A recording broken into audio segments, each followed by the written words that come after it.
the early morning hours, and so far we went on Space Mountain and Peter Pan's Flight. So when we passed the queue for visiting a princess, it was at 20 minutes, so we jumped in because we haven't seen the princesses yet this trip.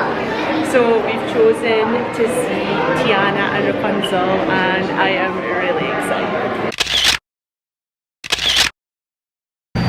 We are here on the Liberty Belle Riverboat. We haven't done this ride for so long. Last time we were here, it was down for a lengthy refurb, so we are so excited to be back. All aboard! Here we go.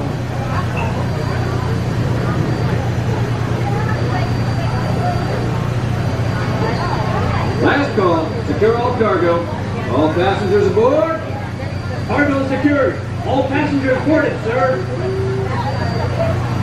All hands stand by. Engine room. Reverse 1/4. Aye, aye, sir. Bow line away. Engine room. Ahead 1/4. Sound blast bell.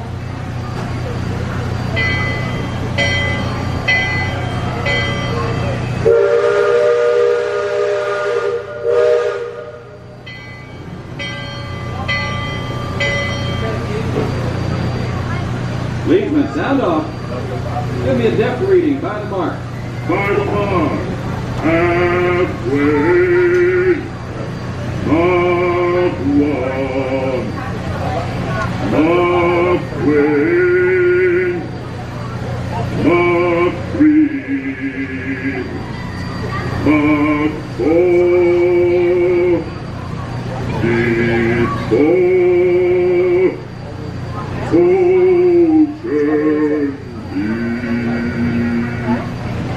Mark 4. Engine room, ahead 3/4. Stand by. Steady as she goes. Captain? Welcome aboard the Liberty Belle. I'm your captain, Horace Pixie, and my pilot with me here on the Texas deck is a young cub that goes by the name of Sam Clements. Hey, he's marking his 100th voyage down the river today with nary a calamity on his watch so far. Sam knows this river like his own backyard. Sam, tell our guest everything you know about this river. Well now, I always figure it is better to keep your mouth shut and appear stupid than to open it and remove all doubt. But I will tell you this, I love this river more than anything else. I've loved this river, even from the time I was a toddler back in Missouri.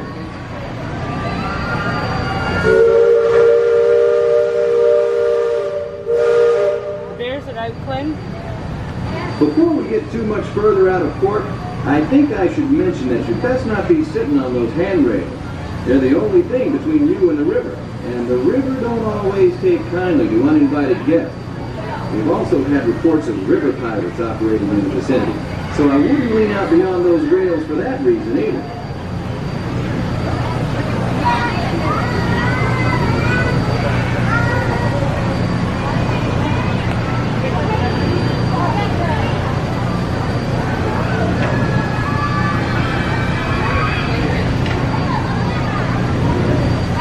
Now, for those of you on the port side, that river town we're passing is frontier land. A few years back, it was no more than a boom town carved out of the wilderness by a handful of settlers looking to start a new life. Today, gentility and decorum are running rampant. Oh, it still has its share of footloose trappers, keelboaters, prospectors, and an Indian or two, but mostly it's flush times and well on its way to becoming a fine big city. Frontierland reminds me some of my own hometown, Hannibal. It takes me back to when I was a barefoot boy growing up alongside the riverbank. You know, it seems to me that when I was young, I could remember everything, whether it happened or not. But as I grow older, I seem to remember only the things that never happened at all. See that peak just beyond the outskirts of Frontierland? That's Chickapin Hill, or at least it used to be. Dam burst a few years back, and folks been calling it Splash Mountain ever since. Some have even taken to riding hollowed-out logs over the big falls. Seems far-fetched, I know, but it's the truth. All my life, it seems I never could tell a lie that anybody would doubt, nor a truth that anybody would believe. But believe me when I tell you, truth is the most valuable thing we have. So I make sure I only use it with economy.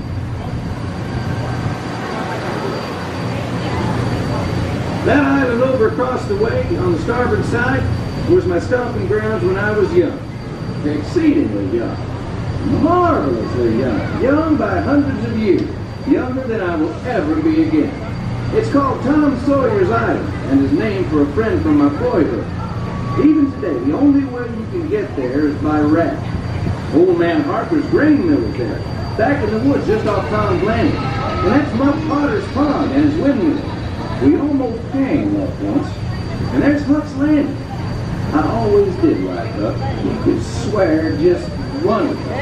He and Tom and I spent most of our wild and reckless youth exploring that island. Lots of caves, lots of adventure, if you know where to look. And we all knew where to look. That's Superstition Bridge. It connects the big island to the little one. And if you follow the wilderness trail there, it'll lead you right up to the gates of Fort Langhorne. It's the last trading outpost before we head into Indian country. Look off to the port side there. Every now and then, the water under that crest of rock comes to a natural boil and splurts down all over the place like a sea kettle left on fire too long. The Indians around here used to tell me these geysers were actually unfriendly spirits, upset by uninvited trespassers traipsing all over their sacred hunting grounds. Be that as it may, that's Big Thunder Mountain poking up in the sky over there. The Indians named it that because of the sound the falls used to make when the big rains came. Then the miners and prospectors and get-rich-quick speculators showed up, and the name stuck because of the sound of blasting powder going off every few minutes. There's not so much blasting these days, just ghost stories about a runaway mine train loaded down with simple-hearted, terror-filled folks like you.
Sam here has been bragging that if push came to shove, he can navigate the Liberty Belle on a heavy dew.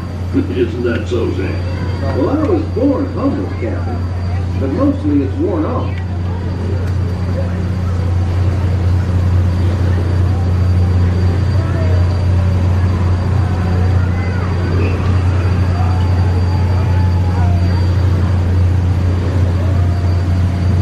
Captain, Indian Village to port. Now that's something you don't see much out this way. That's an Algonquin Indian village. Looks to be from the Powhatan tribe. And usually they stay further east. I've seen Seminole and Miami this far west. And of course Shoshone, Blackfeet, and Crow, but I've never seen Algonquins out here. Lots of game out this way. I've seen moose and deer and plenty of other critters along the shoreline. That could be why the Powhatans are out this far. Just following the food trail.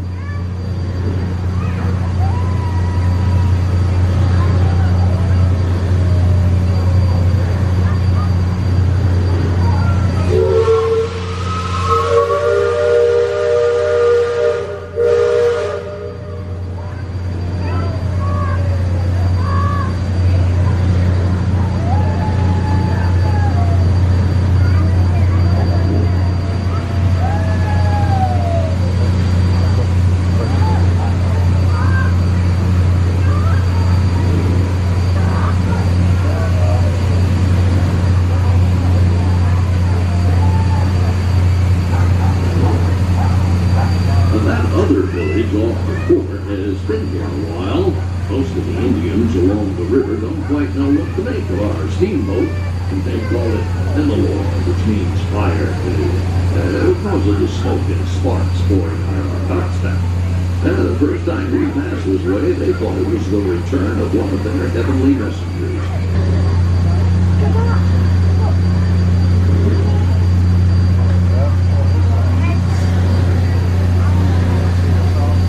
Just beyond the village, up that hill, is their sacred burial ground. Now, those who fall in battle are placed atop the traditional bed of death. After nightfall, they'll return to mourn the great warriors who brought honor to the tribe.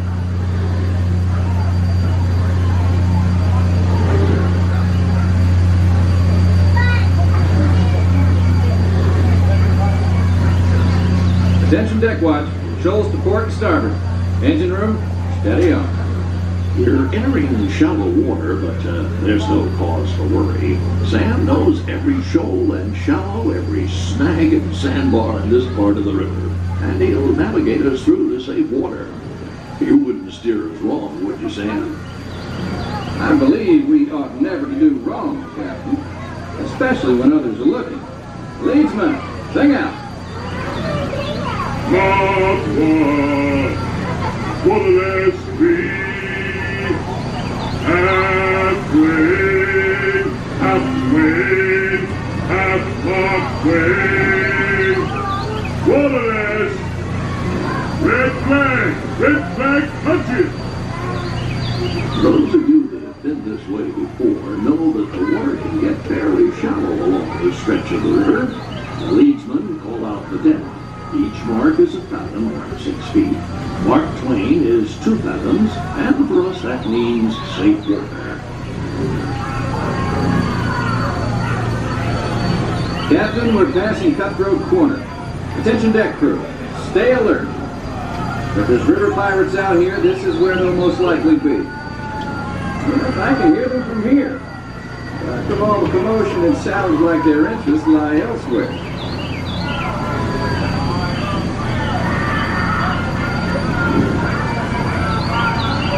If you folks on deck look past the trees on the island, that's Fort Langhorne. Most of these old forts started out as trading posts. Then as settlers started heading west, the army came in and took them over. My feeling is, these days, there's a lot less frontier and a lot more civilization than is truly necessary.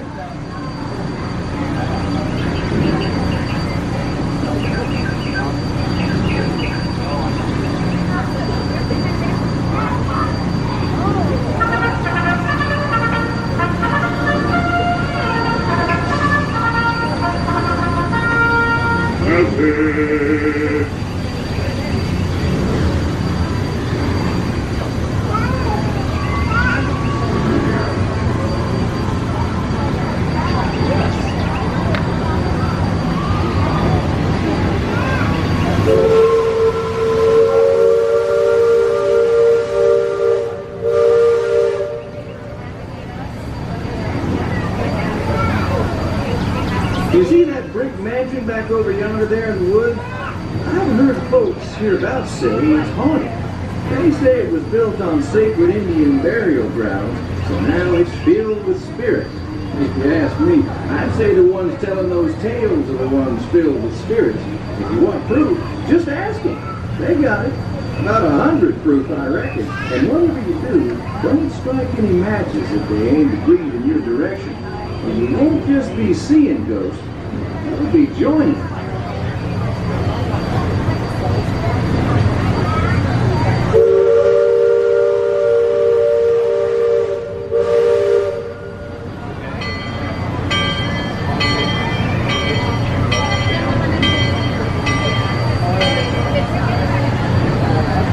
Approaching Liberty Square, which is home court for us. We'll be putting into dock shortly, so those of you on the upper two decks might be of a mind to collect all your parcels and head to the lower deck. If you got young'uns, you'll want to take them in hand before they get out of hand. On behalf of the captain, myself, and the crew, thanks for flying the waterways with us. I hope I see you next time around the river bend. Thanks, Sam, and thank you, everyone, for traveling the rivers of America with us today.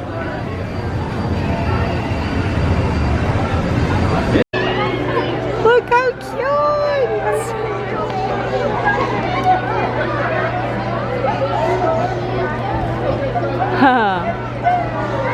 They've got their spring outfits on. So cute! We are on Monorail Green, heading back to the Transportation and Ticket Centre, our building at Polynesian. It's really close there, so it's a nice little tip to get up there, and then it's just a couple of minutes walk back to our room.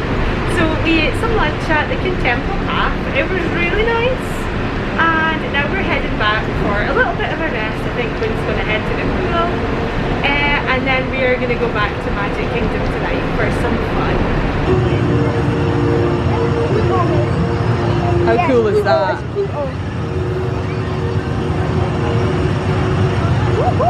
Looks like he's done Mickey already and Minnie. Oh no.